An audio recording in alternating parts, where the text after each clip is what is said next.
आज हम जानेंगे देवलोक के देवों के स्त्री संबंधी काम भोगों के बारे में।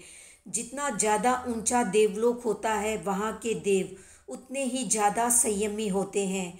उन्हें किसी अप्सरा की ज़रूरत नहीं होती, क्योंकि उच्च देवलोक में केवल वही लोग जाते हैं जिनका संसार चक्र समाप्ति के निकट होता है। इसलिए इस देवलोक के देव अपना अधिकतर समय शांत रहकर बिताते हैं। उन्हें देवलोक के साधु रूप में कहा जा सकता है।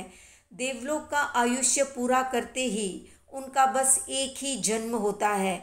वहाँ वे साधुत्व स्वीकार करके जन्म मरण परंपरा से हमेशा के लिए मुक्त हो जाते हैं। पर इसके विपरीत जो अन्य 1 से 12 देवलोक हैं, वहाँ के देवों का स्त्री संबंधी भोग कैसा होता है वो आज हम जानेंगे। पहले और दूसरे देवलोक के देव मनुष्यों की तरह ही काम सुख भोगते हैं। दूसरे देवलोक से ऊपर के देवलोकों में देवियां पैदा नहीं होती। पहले देवलोक की अधिक आयुष्य वाली अपरिग्रहिता देवियां यानी देवियों में जो वैश्या है, वे क्रम से 1, 3, 5, 7, 9 और 11वें देवलोक के देवों के भोग योग्य होती है। दूसरे देवलोक की अधिक आयुष्य वाली अपरिग्रहिता देवियां क्रम से 2, 4, 6, 8, 10 और 12वें देवलोक के देवों के उपभोग में आती है।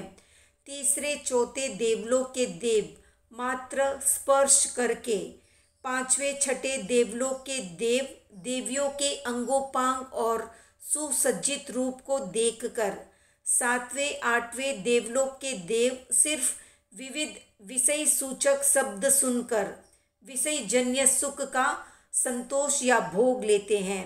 8वें देवलोक तक पहले और दूसरे देवलोक की अपरिग्रहिता देवियों को देव बुलाते हैं। 9वें 10वें 11वें 12वें देवलोक के देव स्वयं के स्थान पर रहकर ही भोग की इच्छा करते हैं। उस समय पहले दूसरे देवलोक में रही उनके भोग योग्य देवियों का मन उनकी तरफ आकर्षित होता है। देव अवधि ज्ञान से उनके विकारी मन का अवलोकन करके तृप्त हो जाते हैं। 9 से 12वें देवलोक के देवों की विषय तृप्ति सिर्फ देवियों के चिंतन मात्र से पूरी हो जाती है।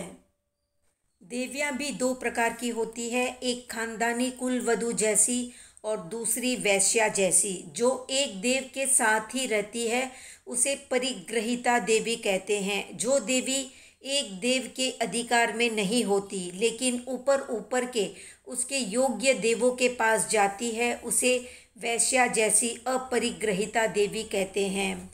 8वें देवलोक के ऊपर देवियां जा ही नहीं सकती है। तो ये थी देवों के विषय संबंधी सुख से संबंधित संक्षिप्त जानकारी।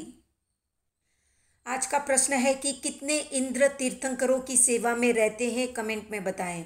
वीडियो पसंद आया तो लाइक शेयर सब्सक्राइब करें।